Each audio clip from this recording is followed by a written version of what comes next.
मेरे प्यारे छात्रगण, 8वीं कक्षा के प्रथम भाषा हिंदी कक्षा में आप सबको स्वागत है। बच्चों, पिछली कक्षा में हम सांप और सपना नामक पाठ के बारे में चर्चा कर रहे थे। उसमें राजा के द्वारा देखा हुआ पहली सपना तथा उसका अर्थ के बारे में जानकारी हासिल की थी और आगे वह किस तरह का सपने देखा, इन सभी विचारों के बारे में आज हम चर्चा करने वाले हैं, देखेंगे। बच्चों, पिछली कक्षा में समाप्त हुए पाठ के बारे में 4 क्वेश्चन पूछना चाहता हूं, उसमें आपको देखना है। राजा ने सपने में क्या देखा था? वेरी गुड, आपने सही पहचाना। राजा ने सपने में बिल्ली देखा था। स्वप्न में बिल्ली देखने के बाद में राजा ने शहर में क्यों ढिंढोरा पिटवा दिया? स्वप्न में बिल्ली देखने के बाद में राजा ने बिल्ली देखने का सही अर्थ जानने के लिए वह शहर में ढिंढोरा पिटवा दिया। तीसरा प्रश्न है, सांप राजा के सामने किस तरह का शर्त रखी? सांप राजा के सामने यह शर्त रखी कि जो भी इनाम के रूप में राजा से तुम्हें मिलेगा उसमें से आधा मुझे देना होगा। और चौथा प्रश्न है, स्वप्न में बिल्ली दिखाई देने का मतलब क्या है? गुड। पिछली कक्षा में जो हुआ था ना, उसका अत्यंत महत्वपूर्ण प्रश्नों में एक है, स्वप्न में बिल्ली दिखाई देने का मतलब यह है कि तुम्हारे राज्य में आजकल रिश्वत और धोखाधड़ी का बोलबाल है। आगे के बात के बारे में आज हम चर्चा करने वाले हैं, सांप और सपना।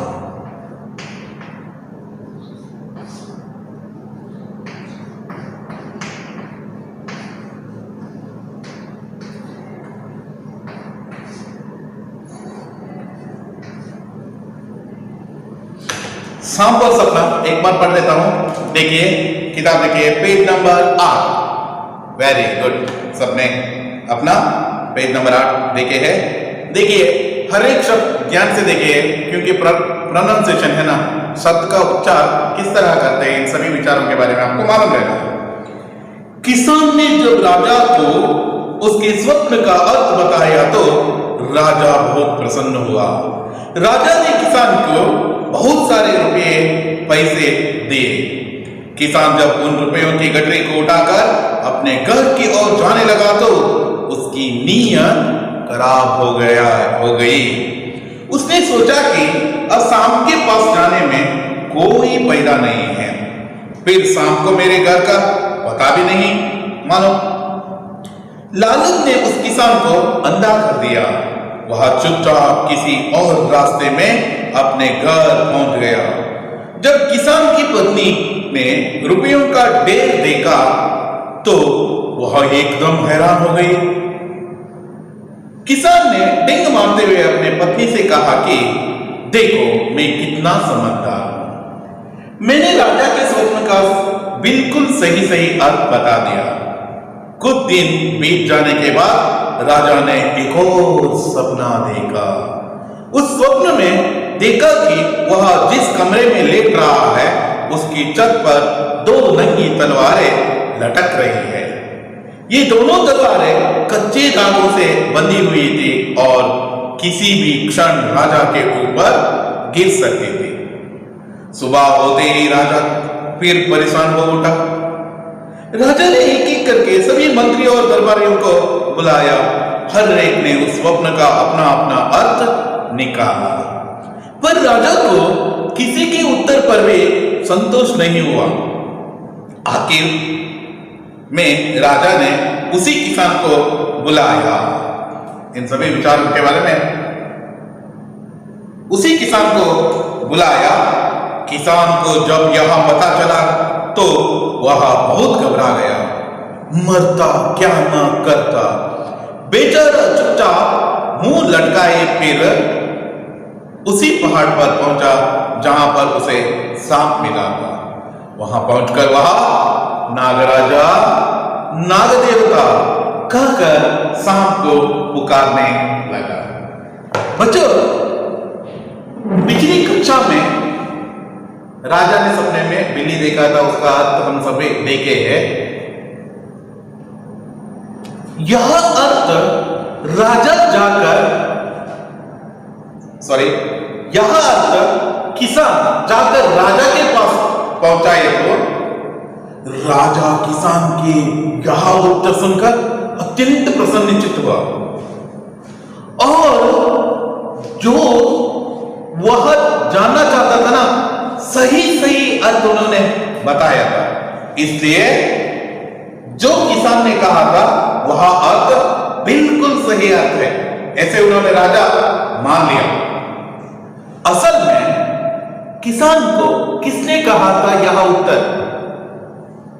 असल में यह उत्तर किसान को सांप ने कहा था। सांप के द्वारा कहा हुआ उत्तर किसान राजा के सामने कहा। वह यह नहीं कहा कि मुझे सांप ने कहा है। क्यों? क्योंकि वह अपना किस्मत परखना चाहता था और जो भी इनाम मिलते हैं ना उसे अपनाना चाहता था। इसलिए किसान राजा के यहां उत्तर बताने के बाद में राजा ने किसान को बहुत सारे रुपया दिए। जिस तरह उन्होंने ढिंडोरा पिटवा दिया था उसी तरह उन्होंने बहुत बड़ा इनाम राजा को दे दिया। राजा ने किसान को दे दिया। किसान जब उन रुपयों की गठरी को उठाकर अपने घर की ओर जाने लगा तो उसकी नीयत खराब हो गया। नीयत ऑनेस्टी कहते हैं, जो प्रॉमिस कर गया था वह कहते हैं।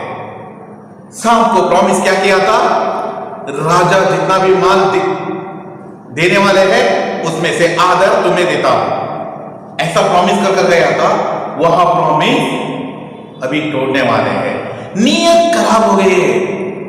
जो प्रॉमिस देकर आया था ना वह भूल गया और इंटेंशनली वह यह करने वाला था, धोखा देने वाला था। क्योंकि समाज में रिश्वत और धोखाधड़ी का बोलबाल है। ऐसा क्या देखिए, किसान ने जब रुपयों की गठरी को उठाकर अपने घर की ओर जाने लगा तो उसकी नीयत खराब हो गई। उसने सोचा कि जब सांप के पास जाने में कोई फायदा नहीं है, यदि मैं सांप के पास गया तो क्या होता है, मुझे आधा माल देना पड़ता है। इसलिए मैं सांप के पास ही नहीं जाता हूं। ऐसा उन्होंने डिसाइड किया, निर्धार किया और उन्होंने सोचा कि यह निर्धार शायद सही था। इसलिए उन्होंने सांप के पास जाने में कोई फायदा नहीं है यह सोचकर उन्होंने दूसरा रास्ता पकड़ लिया। इसका मतलब है जिस पहाड़ के रास्ते से आया था, किसान का घर यहां है, पहाड़ यहां है, राजमाल यहां है। किसान पहाड़ को बात करके यहां आया था। जिस रास्ते से आया था वह रास्ता बदलकर अपने घर जाने की योजना बनाई। फिर सोचा कि फिर शाम को भी मेरे घर का पता नहीं है, मैं कहां रहता हूं, किस घर में रहता हूं, मेरे घर में कौन कौन है, ये सभी विचार उसको मालूम नहीं है। किसको? शाम को मालूम नहीं है। इसलिए मैं आसानी से यदि मैं रास्ता बदल कर गए तो भी शाम को पता नहीं चलता है, ऐसा उन्होंने सोच लिया। लालच ने उस किसान को अंधा कर दिया।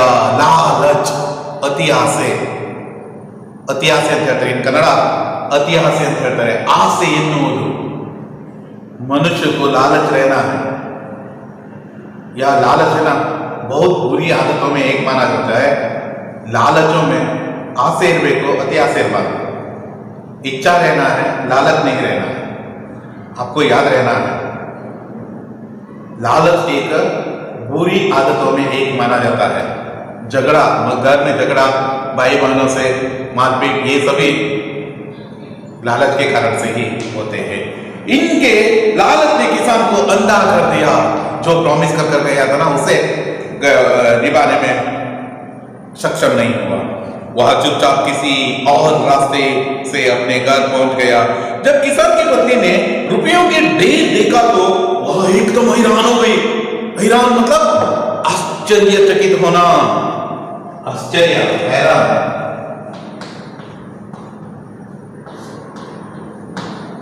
आश्चर्य,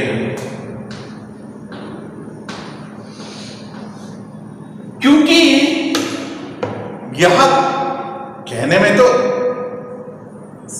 कॉमन जो आदमी था, किसान, बहुत गरीब आदमी था, इतना समझदार भी नहीं था जो राजा का प्रश्न का उत्तर दे सके। रुपयों की ढेर देखे तो अचानक एक दिन किसान आकर रुपयों का ढेर लेकर आए तो एकदम हैरान हो गई किसान की पत्नी। राजा की यहां से बहुत बड़ा इनाम लेकर आने के बाद में किसान की पत्नी किसान को देखकर हैरान हो गई। किसान जब भी मौका मिलते हैं, ये पुरुषगण का जो एक कॉमन जो गुण है, सामान्य गुण कहलाता है।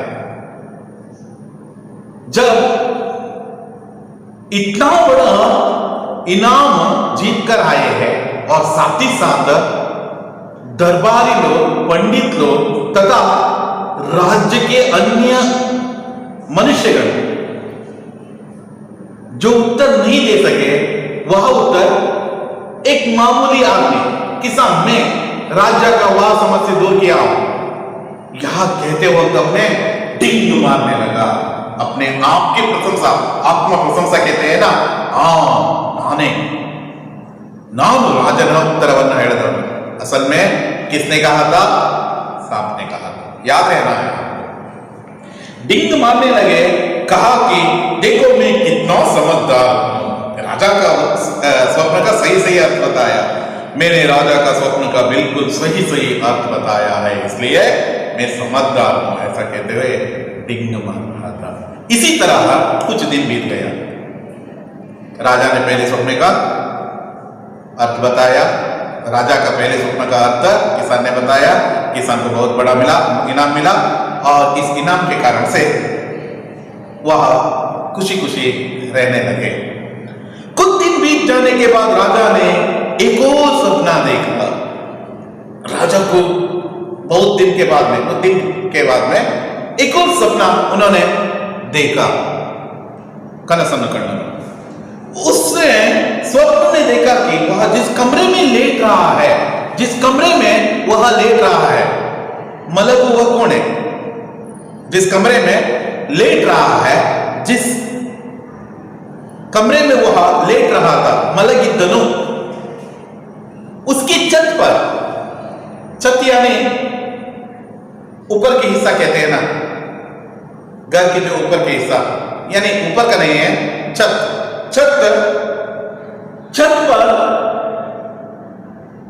दो नंगी तलवारें लटक रहे थे। दो नंगी तलवारें कहा है, नंगी यानी विदाउट उसका कवर, सवार रखते हैं ना, तलवार रखते हैं ना, तलवार रखने का वह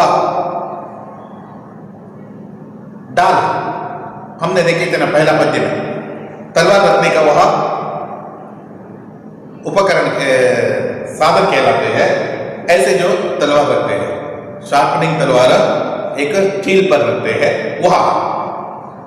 वह नहीं है, यहां नहीं है, जो तलवार रखने का वह उपकरण नहीं है।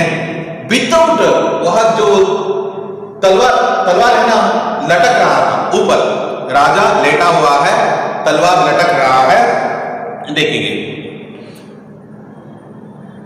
राजा लेट रहा है, उसकी छत पर दो नंगी तलवारें लटक रहे हैं।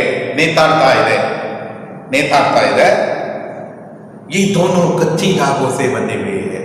राजा ने ये सभी सपने में देखा है, कच्ची धागों से। कच्ची मतलब हल्का दाग, दाग यानी रस्सी कहलाते हैं, कभी भी टूट सकते हैं। टूट कर गिरे तो राजा के ऊपर ही गिरते हैं, क्योंकि नीचे राजा सोया हुआ है। कच्ची धागों से बंधे हैं, तलवारें हैं, नंगी तलवारें हैं। नंगी तलवारें डायरेक्टली ऐसे जो नीचे गिरा तो राजा के ऊपर ही गिरते हैं और राजा मर जाते हैं। ऐसे दो नंगी तलवारें कच्चे धागों से बंधी हुई थी और किसी भी क्षण राजा के ऊपर गिर सकती थी। किसी भी क्षण राजा के ऊपर यह गिर सकते थे। इसी जो स्वप्न उन्होंने देखा, राजा ने देखा। राजा उसके कमरे पर लेटा हुआ है, उसके छत पर दो नंगी तलवार लटक रही है, वह कच्चे धागों से बंधे हुए है, वह किसी भी क्षण राजा के ऊपर गिर सकते हैं। देखते ही घबरा गया, क्योंकि तलवार गिरना ये सभी देखते ही राजा घबरा गया। सुबह होते ही राजा परेशान हो उठा। राजा ने एक एक करके सभी मंत्री और दरबारियों को बुलाया, हर एक को बुलाया। उसको बुलाकर उन्होंने कहा, दरबारियों को बुलाया, हर एक ने उस स्वप्न का अपना अपना अर्थ निकाला। दरबारी लोग पहले जो सपने में जिस तरह अर्थ निकाला था ना, उसी तरह यहां भी हर एक ने एक एक अर्थ निकाला। दरबारी के मंत्रीगण भी एक अर्थ निकाला, दरबार के अन्य जो सिपाहीगण भी अपने अपने अर्थ कहने में सक्षम हुए। और राजा किसी से उत्तर से संतुष्ट नहीं हुआ, चाहे वह दरबारी लोग हो, मंत्रीगण हो, सिपाही लोग हो, इन सब के उत्तर से संतुष्ट नहीं हुआ। वह इसका एकमात्र उपाय है, मतलब इस स्वप्न का अर्थ जानने के लिए एकमात्र उपाय है, वह है किसान। क्यों राजा ढिंढोरा नहीं पिटवाया? क्योंकि ढिंढोरा पिटवाए तो पूरे शहर का लोग आते हैं। इससे बेहतर है जो आदमी इससे पहले जो अर्थ बताया था ना, उसको ही बुलाना। इसलिए उन्होंने आखिर राजा ने उसी किसान को बुलाया। किसान को जब यह पता चला तो बहुत घबरा गया, बहुत डर गया। क्यों डरना? क्यों? यस, सही पहचानना है आपने।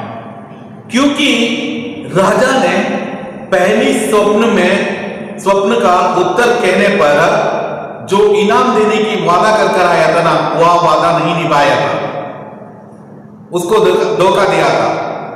इसलिए दोबारा वहां जाकर पूछना शायद गलती है, ऐसा उन्होंने माना। फिर भी यदि नहीं गए तो राजा के प्रकोप से वह प्रकोप को झेलना पड़ता था।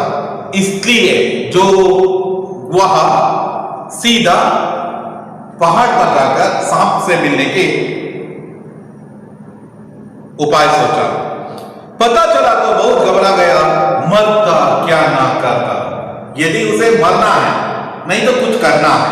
बेचारा चुपचाप मुंह लटकाए, अपना मुंह छिपाकर और नहीं तो नीचे करके और सरेंडर के भाव से उसी पहाड़ पर पहुंचा जहां सांप मिला था उसे पहली बार।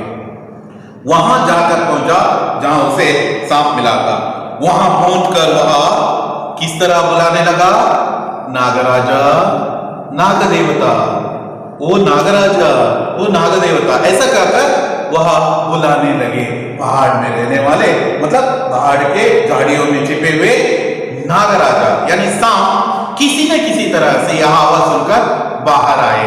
इसलिए उन्होंने ऐसा कहते हुए, मतलब इस तरह वह पुकारने लगा। बच्चों, हम इस पाठ में पहली बार उन्होंने लालच में आकर उसको धोखा दिया था। दूसरा स्वप्न देखा है। स्वप्न का सही अर्थ जानने के लिए एक और बार फिर पहाड़ पर आए हैं। सांप भी इसका सही अर्थ बता सकते हैं, किसान भी जानते हैं। क्या सांप ने दोबारा उसको मदद की, किसान को मदद की या नहीं? या सांप का वह उत्तर से राजा संतुष्ट हुआ या नहीं? इन सभी विचारों के बारे में हम आने वाले कक्षा में चर्चा करने वाले हैं। बच्चों, पूरा पाठ पढ़कर रखिए और आने वाली कक्षा में हम फिर मिलेंगे। धन्यवाद।